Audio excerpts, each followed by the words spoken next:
Anthropic just gave Claude a way out of the generic AI website trap. This is the source clip from Zen's post. It is only 11 seconds long, but it shows the whole point. Claude is not just drawing another purple landing page. The cards move through different visual directions, different type choices, and different layouts. The product behind it is called Frontend Design, an official Anthropic skill for Claude Code. The promise is simple. Before Claude writes a single line of front-end code, it has to commit to a visual direction. Brutalist, editorial, retro-futuristic, luxury, playful, maximalist. Not the default average of the internet.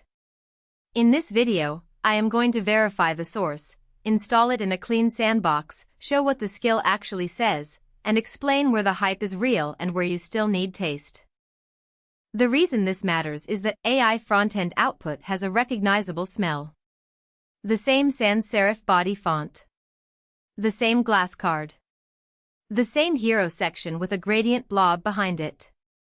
It is not broken, but it feels like a template because the model is optimizing for safe patterns.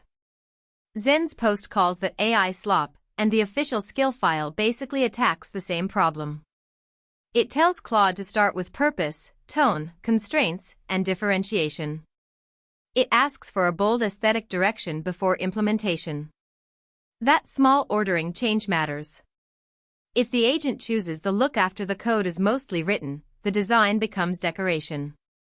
If it chooses the look first, the typography, layout, motion, and color all have a reason to exist. Here is the source, not the tweet summary. Anthropic's public skills repo describes skills as folders of instructions, scripts, and resources that Claude loads dynamically for specialized tasks. The front-end design skill is one folder inside that repo. Its description says it creates distinctive, production-grade front-end interfaces with high design quality, and avoids generic AI aesthetics. Then the skill gets specific. It tells Claude to choose a clear conceptual direction, such as brutally minimal, maximalist chaos, retro-futuristic, luxury, playful, editorial, art deco, or industrial. It also tells Claude to avoid generic fonts like Arial and Inter when a more characterful choice would improve the design. So this is not a new model. It is a very opinionated instruction package that changes what Claude optimizes for. The install story has two paths, and that is where a lot of beginners get confused. In Claude Code, Anthropic exposes skills and plugins through the Claude Code flow. The repo README shows a plugin marketplace route for Anthropic's skill sets. Zen's post uses the broader Agent Skills Ecosystem command, npx skills add, pointed at the GitHub repo with the front-end design skill selected. That command matters because the skills CLI can install the same skill into agent directories for Claude Code, Codex, OpenCode, and other harnesses. I ran it in an isolated home folder, not Charan's real setup, and it found 18 skills in the repo. It selected front-end design and copied it into Claude Code, Codex, and OpenCode locations. That proves the command shape works without touching the real environment. The strongest part of this skill is not the install count. It is the checklist it puts in front of the agent. Before coding, Claude has to answer what the interface is for, who uses it, what tone it should have, what constraints apply, and what one thing someone should remember. That last question is the design pressure. If you ask for a dashboard, the skill should not just produce a dashboard. It should decide whether it is a severe trading terminal, a warm wellness cockpit, a luxury editorial dashboard, or a playful music product. Then the code follows that decision. That is also why the best prompt is not just build a landing page. The best prompt gives audience, product, constraints, and a style direction. There are real caveats.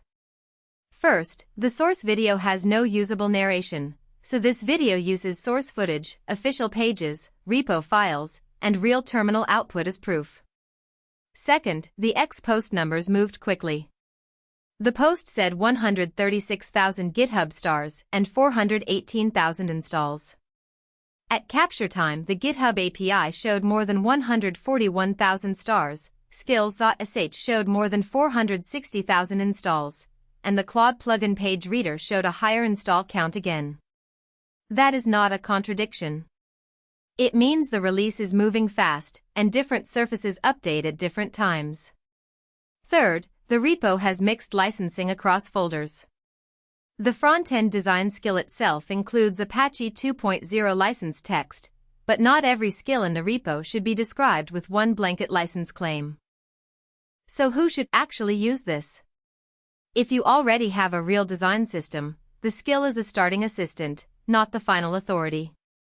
You still need brand rules, accessibility checks, responsive QA, and a human eye. But if your agent keeps producing the same safe landing page, this is a useful reset.